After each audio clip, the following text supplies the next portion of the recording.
Halo adik-adik, ketemu lagi dengan Kak Ayas.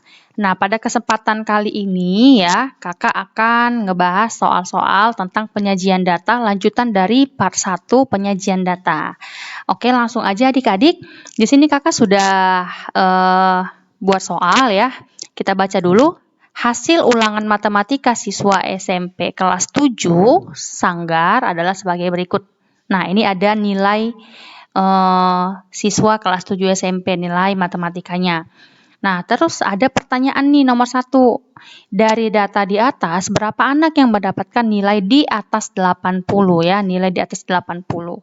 Nah, kan kamu kesulitan untuk membuat siapa aja sih nilai-nilai yang termasuk nilai di atas 80. Nah, untuk mempermudahnya kamu lebih baik buat tabel aja seperti ini ya. Kamu nilainya ambil dari yang terendah. Nilai terendah itu ada 55. Terus di samping nilai ada jumlahnya ya. Nah, sekarang kita hitung. Yang nilai 55 ternyata ada 2. Kamu catat ada 2 ya. Terus yang nilai 60 itu warna coklat ada 2. Nilai 65 ada 2. Nilai 70 ada 3. 75 ada 7. Selanjutnya yang 80 ada 6. 85 ada 2 data. Terus yang 90 ada 7. 95 ada 1. Dan yang nilai 100 ada 3. Maka jumlahnya nanti ke bawah kamu boleh hitung. Nah, pertanyaan nomor 1 dia minta adalah berapa banyak anak yang mendapat nilai di atas 80. Berarti kalau di atas 80, 80-nya tidak ikut. Ya, artinya lebih besar daripada 80. Oke, kamu lihat yang nilainya lebih besar dari 80 siapa? Berarti ada 85, 90, 95, dan 100. 80-nya tidak ikut ya adik-adik ya. Nah, jumlahnya adalah 2 tambah 7 tambah 1 tambah 3 ada 13. Maka jawaban nomor 1 adalah yang B. Nah, berikutnya. Dari data nomor 1 di atas, berapa banyak anak yang mendapatkan nilai tidak lebih dari 65? Tidak lebih dari 65 artinya adalah kurang dari atau pakai sama dengan 65. 65-nya ikut dihitung, yang nilai 65. Berarti siapa aja yang kurang dari 65 adik-adik? Iya, ada nilai 55, 60, dan nilai 65 ya. Banyaknya ada 6 anak ya. Maka jawabannya yang A. Ini untuk soal yang nomor 2. Nah, yang berikutnya nomor 3. Penyajian data yang paling tepat untuk menggambarkan keadaan nilai tukar rupiah terhadap dolar Amerika Serikat dalam kurun waktu sepekan adalah, nah ini yang pertama penyajian data Kakak sudah bahas ya, untuk data-data apa saja yang bisa kita sajikan ke dalam bentuk diagram batang dan diagram garis dan diagram lambang. Oke, lingkaran Kakak belum bahas ya. Oke, di sini mintanya data yang tepat menggambarkan keadaan nilai tukar rupiah terhadap dolar Amerika Serikat. Yang lebih tepat adalah diagram garis. Kenapa diagram garis? Karena data ini kita ambil secara berkala, ya. Jadi akan berkelanjutan untuk seterusnya. Oke, yang berikutnya, soal yang berikutnya, ini kita baca dulu ya. Dalam pengukuran tinggi badan siswa SMP Omega kelas 7 didapatkan hasil yang disajikan sebagai berikut. Jadi untuk yang tegaknya dia frekuensi, untuk yang datar dia tinggi badan. Dari data di atas dapat kita ketahui bahwa banyak siswa yang tingginya 155 adik-adik. Tingginya di bawah 155. Berarti siapa aja yang di bawah 155?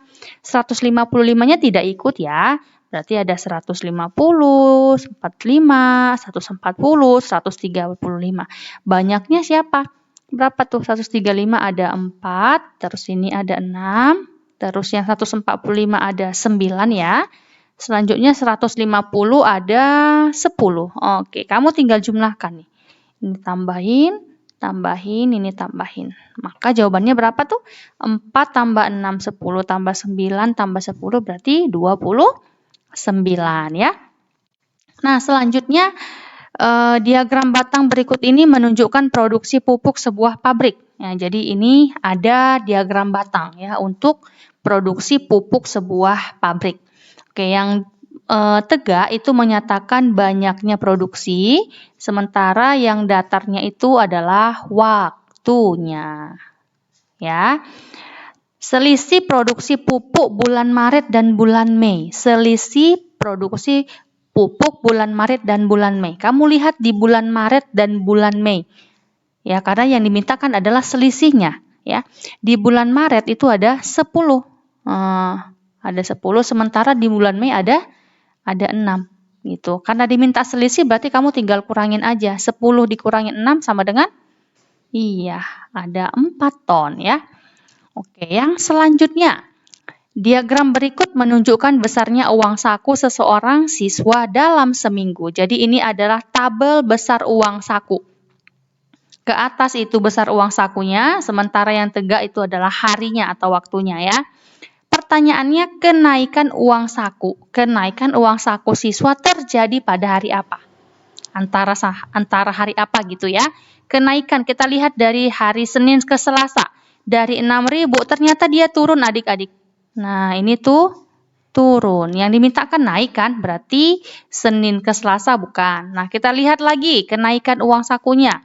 Hari apa nih? Hari Selasa ke Rabu. Oke, ternyata dari hari Selasa 5.000 naik ke 7.000 ya, berarti ini mengalami kenaikan. Sementara dari Rabu ke Kamis itu dia tetap ya di sini ya, tidak turun, tidak naik, dia tetap uang jajannya. Terus dari hari Kamis, hari Jumat ternyata dia turun, nih turun. Terus hari Jumat ke hari Rabu dia juga tetap. Jadi yang mengalami kenaikan itu terjadi pada hari Selasa, Rabu ya. Maka jawabannya adalah yang B. Nah, selanjutnya diagram di bawah ini menunjukkan produksi perikanan tahun 2000 sampai 2005. Ini dalam ton ya satuannya. Tegaknya itu adalah produksi ikannya dalam ton, sementara yang mendatarnya adalah tahunnya ya. Pertanyaannya, kenaikan produksi ikan terbesar adik-adik terjadi pada tahun berapa? Nah, ini harus kita lihat dulu ya, yang mana aja yang naik. Ternyata dari tahun 2000 ini ke tahun 2001 ya mengalami apa? Mengalami kenaikan. Tapi kita harus hitung karena yang ditanya adalah kenaikan yang terbesar. Dari 2000 ke 2001 berarti dari 20 nih dari 20 ke 25 berarti naiknya sebesar 5 ton ya. Terus lanjut dari 2001 ke 2002 juga naik. Ya, ini naik. 2002 ini kira-kira aja ya, kita buat tengah-tengahnya ya. Berarti ini 37 ya adik-adik ya. Ini 37, berarti ke 2022 itu 37 ton. Dari 25 ke 37 naik berapa tuh? Iya, naik 12 ton ya. Oke, selanjutnya ini turun nih dari 2002 ke 2003. Kita tidak usah hitung ya, karena dia mengalami penurunan. Terus yang berikutnya 2003 ke 2004 juga naik. Nah, di 2003 itu ada 30 ton ikan. Terus kalau di 2004-nya itu 40 ya. Jadi dari 30 ke 40 itu naik berapa tuh? Naik 10 ya. Nah, sementara ini mengalami penurunan. Oke, berarti kenaikan produksi ikan terbesar terjadi pada tahun yang terbesar itu dari 2001 sampai dengan 2002 ya. Ini dia ya, jawabannya yang B. Nah, selanjutnya adik-adik, ini untuk menjawab soal nomor 8, 9, 10 ya. Data di bawah ini adalah data yang menunjukkan suhu badan balita. Oke ya, dari hari Senin sampai hari Minggu ya. Ke atasnya itu adalah suhunya ya. Suhu balitanya dalam satuan derajat berarti ya. Nah, nomor 8 pertanyaannya, suhu badan Diva terendah terjadi pada hari apa? Yang terendah yang ditanya. Kalau hari Senin itu 33, Selasa itu 35, hari Rabu 39, terus hari Kamis 37. Nah, hari Jumat 37, hari Sabtu, berapa hari Sabtu tuh? Iya, 36, dan hari Minggu adalah 37. Iya, 35 ya. Nah, yang ditanyakan yang terendah, kita lihat aja yang terendah berapa derajat. Yang 33 ya kan? Maka terjadi pada hari Senin. Itu. Selanjutnya nomor 9, kenaikan suhu badan diva yang tertinggi terjadi pada hari apa? Kenaikan yang tertinggi, kita lihat yang naik aja. Dari 33 derajat ke 35 itu naik berapa? Naik 2 ya, 2 derajat. 35 ke 39 naik 4 derajat. Kalau yang ini turun ya, dari Rabu ke Kamis, ini dia tetap. Ini tetap, sementara ini juga turun. Terus yang 36 ke 35 hari Sabtu dan Minggu, ini tuh turun. Maka jawabannya adalah kenaikannya itu yang tertinggi terjadi pada hari Selasa dan Rabu ya. Berikutnya nomor 10, suhu badan diva yang stabil terjadi pada hari. Stabil itu artinya tetap ya adik-adik ya. Kita lihat dari 37 sampai ke 37 nih. 37 terjadi pada hari Kamis, Jumat ya. Ini jawabannya yang D. Nah, selanjutnya kita bahas yang nomor 11. Diagram di bawah ini menunjukkan banyaknya kelahiran bayi di sebuah kecamatan. Jadi ini ada jumlah kelahiran bayi dari tahun 2002 sampai 2006 ya. Kita baca tabelnya. Kita baca diagramnya. Pernyataan yang benar sesuai dengan diagram di atas adalah kita cari mana yang benar dari antara A sampai yang D. Bagian yang A. Jumlah kelahiran setiap tahun meningkat. Kamu lihat diagramnya. Benar nggak setiap tahunnya meningkat? Oke, dari 2002 ke 2003 benar naik ya. 2003 ke 2004 naik. Oke, kita lihat dari 2004 ke 2005 dia tuh turun. Nah, oke, penurunan berarti yang bagian A udah salah ya, karena ternyata dari 2004 ke 2005 itu mengalami penurunan. Nah, sekarang kita masuk yang bagian B. Jumlah kelahiran terbanyak 65. Oke, kita lihat nih. Kalau 2006, 2004 dia 55. Ya. Itu yang paling tinggi ya. Diagram batangnya ya. 2004, 2006, 55. Berarti yang B itu salah ya adik-adik ya, karena dia bilang 65 kelahiran terbanyak. Nah, sekarang yang C, jumlah kelahiran pada tahun 2003 sebanyak 50. Kita lihat 2003. Oke, benar ya 50. Oke, kita cek dulu nih untuk yang D ya. Kelahiran paling sedikit terjadi pada tahun 2005. Paling sedikit katanya 2005. Salah ya, karena yang paling sedikit itu kelahirannya terjadi pada tahun 2002 ya. Ini salah yang D. Maka jawaban yang tepat adalah yang C untuk yang nomor 11-nya. Nah, yang berikutnya adik-adik, diagram di bawah ini merupakan jenis olahraga yang disukai siswa. Persentase siswa yang menyukai olahraga bulu tangkis. Oke, yang ditanya persentasenya ya. Nah, kita lihat dari tabel, dari diagram batang ini ternyata yang bulu tangkis yang suka ada 48 orang. Yang ditanya bukan banyaknya. Bukan banyak yang suka bulu tangkis, tetapi persentasenya ya. Nah, kalau mencari besar persentase, ini kakak kasih tahu dulu ya. Jadi besar persentase itu sama dengan jumlah bagian. Ya, jumlah bagian. Nanti kamu bagikan dengan keseluruhannya ya, atau jumlah total. Ini kakak buat jumlah total.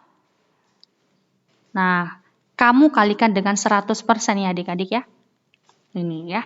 Oke, berarti persentase yang suka bulu tangkis ya, besar persentase yang suka bulu tangkis. Ini kakak buat seperti ini sama dengan jumlah bagiannya itu adalah siapa yang diminta? Bulu tangkis kan? Berarti 48 lah jumlah bagiannya. Ya, 48 kamu bagiin dengan jumlah totalnya. Totalnya itu kamu jumlahin semua. 51 tambah 33 tambah 48, kamu tambahkan dengan 18, totalnya adalah 150, kalikan dengan 100%. Nah, ini kamu tidak perlu menggunakan kalkulator ya, kamu cukup coret-coret aja yang perlu kita coret. Itu nolnya kita bisa habiskan tuh. Ini kita coret nolnya ke sini ya, terus 48 sama 15 kita boleh bagi sama-sama bagi 3. Berarti ini 16. 15 bagi 3 itu 5. Nah, terus si 5 dan 10 kita boleh coret ya. 10 bagi 5, 2. Berarti habis ya semuanya ya. Kita tinggal kalikan 16 kali 2 adalah 32%. Maka jawabannya adalah yang B adik-adik ya. Ini 32. Oke. Nah, kalau kamu nanti mencari persentase sepak bola seperti ini juga ya. Berarti kalau sepak bola 51 dibagi 150 dikali 100%. Oke. Nah, yang berikutnya ini yang terakhir. Di bawah ini adalah tabel minat 100 anak pada pelajaran kegemarannya. Ya, jadi ada 100 anak. Mata pelajaran yang disukai itu ada matematika, IPA, bahasa Indonesia, IPS, bahasa Inggris. Dengan jumlah anak masing-masing sudah tertera di sini ya. Tetapi ada satu yang hilang, bahasa Inggris yang ada P gitu. Terus pertanyaannya, jumlah anak yang gemar mata pelajaran matematika dan bahasa Inggris adalah berapa? Yang ditanya adalah yang gemar matematika dan bahasa Inggris. Oke, matematikanya ada 10, sudah tahu ya. Tetapi bahasa Inggrisnya kita tidak tahu adik-adik. Sebesar P dibuat di sini. Berarti kita harus cari dulu ya. Nah, ini kita harus cari berapa yang suka bahasa Inggris. Bagaimana cara mencarinya? Nah, kita lihat jumlah anaknya kan sudah dikasih tahu nih. Ya, logikanya gitu aja ya. Jumlah anak-anaknya 100. Berarti 100 itu kan sebenarnya 10. Kita tambahkan dengan 25. Tambahkan dengan 20. Tambah 15. Tambah dengan P. Nanti totalnya sama dengan 100 kan gitu. Maka kakak boleh buat begini. 10 tambah 25 ditambah dengan 20. Kita tambah dengan 15. Terus kita tambah dengan P. Totalnya sama dengan 100. Nah, nanti dari sini ketemu nilai P-nya. Ini kita jumlahin dulu ya. Berarti berapa nih? 10 tambah 25 tambah 20 tambah 15 adalah 7. 70 ditambah dengan P sama dengan 100. Berarti P-nya sama dengan 70 tambah berapa nih yang bilang? Ya, 70 tambah berapa nih biar jadi 100? Berarti tinggal 30. Maka P-nya atau yang suka bahasa Inggris adalah 30 orang. Ya, ini P-nya 30. Yang ditanya adalah adik-adik matematika dan bahasa Inggris. Kamu tinggal jumlahin. Berarti totalnya berapa tuh? 40 ya. 30 kamu tambahin dengan yang suka matematika 10. Berarti 40. Oke deh. Ya, jadi untuk pertemuan kali ini, pada video kali ini kakak hanya membahas soal-soal lanjutan dari part 1 di penyajian data ya. Oke. Sampai ketemu lagi di video selanjutnya. Terima kasih.